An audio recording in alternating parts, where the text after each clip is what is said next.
So this is my very first live, friends, and thanks for coming by to check it out. I'm in my most comfy pajamas that I got for Christmas, and I'm just chilling on my couch. And I really wanted to share with you all the word of the year practice that I've been doing now for 8 years, and I have created and really synthesized all of the prompts that I use, and I've created a whole worksheet. I did a workshop last night on it. There it is. I did a workshop last night on it, and I thought it would be useful to come on here and just share all the prompts. So this isn't going to be a time where we can all sit and journal it all.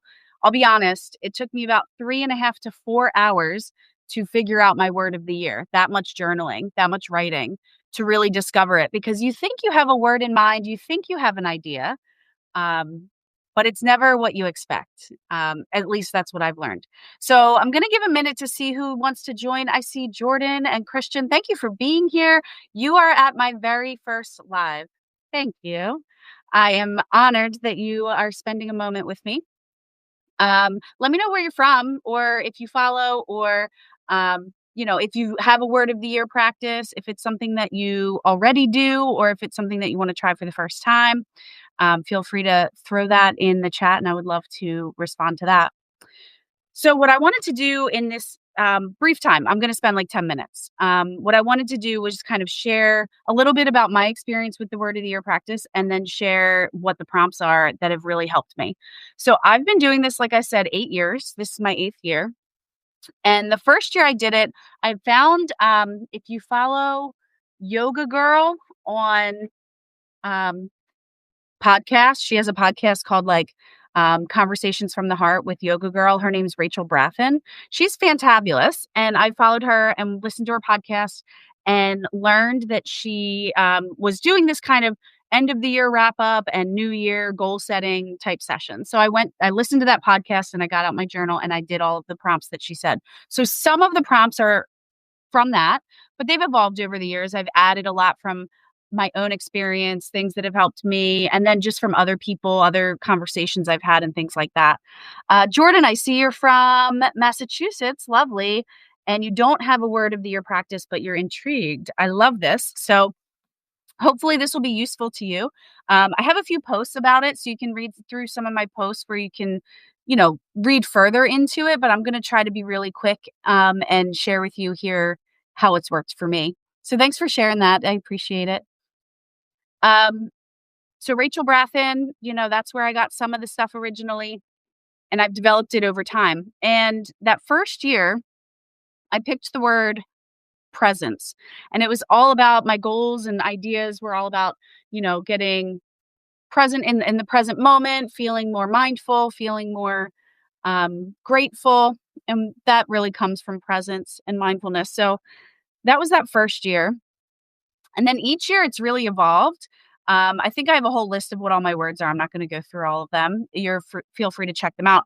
But the thing that really helps is as you're writing these prompts and as you're journaling, what I have found is that it really helps you dig deep and discover things you didn't even expect and things you weren't even thinking about. So I would say that first year when I thought of presence, that was top of mind. That was like, I want to be more mindful. And then when I kind of did the Yoga Girl podcast prompts, it got me to be like, yeah, I want to be more mindful. But as I've developed these prompts, I really have started to dig deeper. So this last year, my word of the year, or now 2026, my word of the year is power. And it's not just one thing. It's like many things. It's one word that kind of weaves many different ideas together. So this is the year that I really want to stop learning the lesson around food and shame around food. I really want to eat mindfully. I really want to, not have shame around food. Anyway, so having power over food is part of it.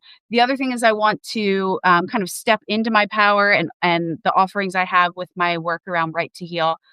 Want to have clarity and focus around that. And so that power, aligned with that. And then I also want to empower others to heal. That's a big part of my purpose here and in life, I think. And so that was another word that aligns. And then lastly, I want to build my own physical strength. I've done so much work around mental health and spiritual growth that I'm totally okay with my body. I have a great self-esteem. I'm very confident. I have thick thighs. I have a flabby belly. I feel great about it. I don't wear makeup. It's all good. Um, but now I'm like, okay, but I am in my 40s and I am losing muscle mass and I do need to lift some weights. So that's kind of the shift I'm taking this year. Okay, enough about me. You want to get to these prompts, I'm sure. So one of the first things to do when you're trying to figure out your word of the year practice is you have to process the previous year to be able to let it go, because you can't move into the future until you have processed and let go of the past, right? And so the first little bit of time I suggest spending writing about the previous year. And one of the best ways I've learned how to do that is to actually open up your Google Photos or whatever system you use, your camera, your phone, and look and start from January of last year and look at all your photos and spend some real time there. Notice some things. Of course, you're going to see the big highlights, the big celebrations. You're going to see the big experiences, the trips you went on. But notice, who are the people that keep showing up? Who are the people that are missing, perhaps? And just spend some real time writing about what you're seeing. Don't just look at the pictures and scroll through, because it doesn't stick. So actually write down what you're seeing. We went on this trip, and it doesn't have to be like paragraphs about each thing, but like, I went to South Carolina this year. I went to the UK this year. I went to, I literally forgot that I went to the coolest place in the world this year when I went to the UK to visit a friend. We went to Hay-on-Wye, which is a book town, an entire town on books. They had like something like 32 bookshops in this 3-mile radius of the town. It was this really old, really cool town. Um, they had like outdoor bookstores, and it was just everything was themed. Every restaurant was themed around books. If you are into books, and if you're here on Substack, you might be. Check out Hay-on-Wye in the UK. It is super cool. But I forgot that I went there until I went through my pictures. Isn't that wild? Because the year you just forget so much.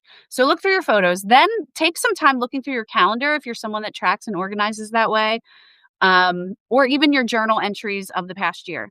The reason I want you to look there and not just the photos is because, for me, I didn't write down that, or I didn't take a picture of some of the big things, like some people in my family got divorced this year. There wasn't a picture of that, but there was some like things that were written in my calendar about different situations, right? I had a funeral that I went to this year of a very close friend. That wasn't in my photos, right? But it was in my calendar. And so there's other things that you're going to find that aren't in the photos. So look in all the ways that you can and try to think back over the past year. Um, so looking through your photos, looking through your calendar, looking through your previous journal entries, and really savor and take time to look at the previous year before you even start to think about what's upcoming. Hi, Kate and Kate E. Juliet. Thanks for joining. So we're talking about processing the past year and ways to do that. Some of the sentence stems I like to use are things like this past year. And then you can write, I did, and finish the sentence a couple times. I did not, and finish the sentence a couple times. You could write, I felt, and finish the sentence a couple times.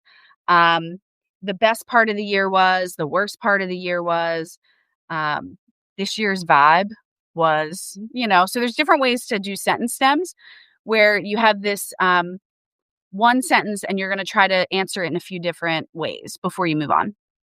Of course, the year in a glance, you're looking at, as I said, photos, journal entries, calendar, and you're looking at what were the biggest ups and downs, what were the highlights, what did you celebrate, what did you grieve, who was there, who was missing, who were you closest to? Maybe you had new friends within the year, maybe old relationships started to fall away, and you noticed that, how, all the things. And then once you've done kind of an overview of the whole year, what I like to do is break it down into 4 areas. I like to do it in physical, mental, spiritual, social.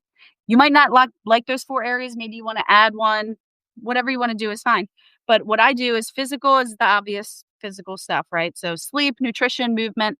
I write about within that area What have I learned? What are the biggest lessons, the biggest regrets, the wisest decisions that I might have made in that area? How I feel, how I felt throughout the year within that area.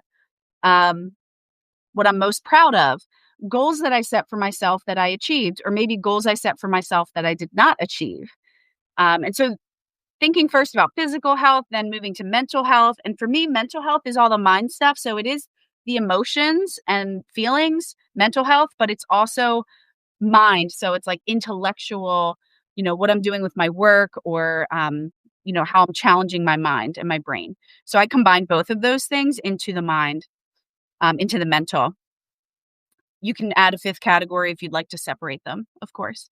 Under spiritual, right? That's all your soul work. That's all the stuff you're doing around self-development and growth, and also your connection to something larger, something divine, whatever that is, its connection to your values.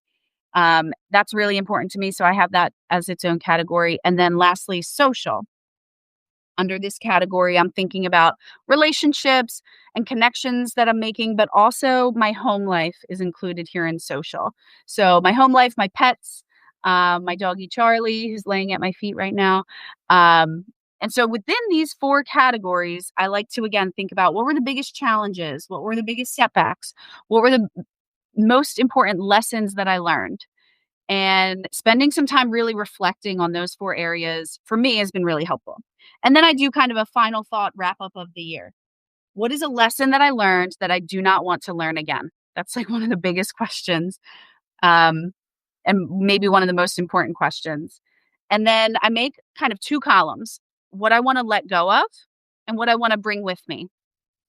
So it's just like bulleted lists very quickly, right? So you can write that down as a prompt to come back to. I highly suggest that one. And some people like to write, like sometimes I'll write left and right, they go together. And I'll write like left, right, all the way down. Or some people want to write a whole list of let go and then a whole list of bring with them. Either one's great. In the workshop I did last night, someone asked for an example because they weren't like grasping it. So an example is one of the first things I wrote this past year was, I want to let go of my shame around eating and food. And I want to bring with me mindful eating. So that was like a pair, if you will, of what I want to let go and what I want to bring with. So hopefully that's helpful. And then, if there's any final gratitude, it's always so important to think about gratitude. So what are you most grateful for from the past year?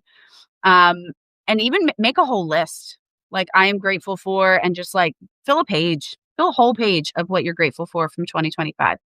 And then I think it's really important. This I got from Rachel Brathen from Yoga Girl. One of the things she did that I loved is she'll end the year by writing out, thank you, 2025, for every blessing and every lesson. And you take a deep breath and you kind of let it go. And then you take a break. You get some hot tea, you stretch, you roll out your wrists because you've been writing a lot. And you take some time to really think before you move, to like let that go, to let that sink in before you move into this next year. So a lot of people skip this whole first part, right? A lot of people are like, oh, what word of the year? What do I want to do next year? And they just dive into thinking about like goals. This is not about goals. A word of the year practice is not about goals. It's not a New Year's resolution. What you're doing is trying to figure out and design a compass for yourself.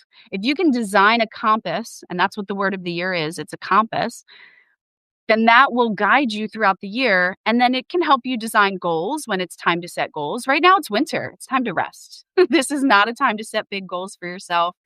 This is a time to reflect. That's why the journaling practice is so great and helpful. This is a time, to journal and to gain insight and to rest in cozy pajamas like I am on the couch right now. And so, yeah, this is not a time to set goals. This is not a New Year's resolution time, friends. No, no, no. But when you do this writing practice of word of the year and you can let go of everything from 2025, and you can create this compass, this guide for the next year, when it is time to make goals, maybe in March, maybe in the springtime, when it's time to move into action, you'll have this guide to help you figure those out. So I see some new people have joined. Thank you.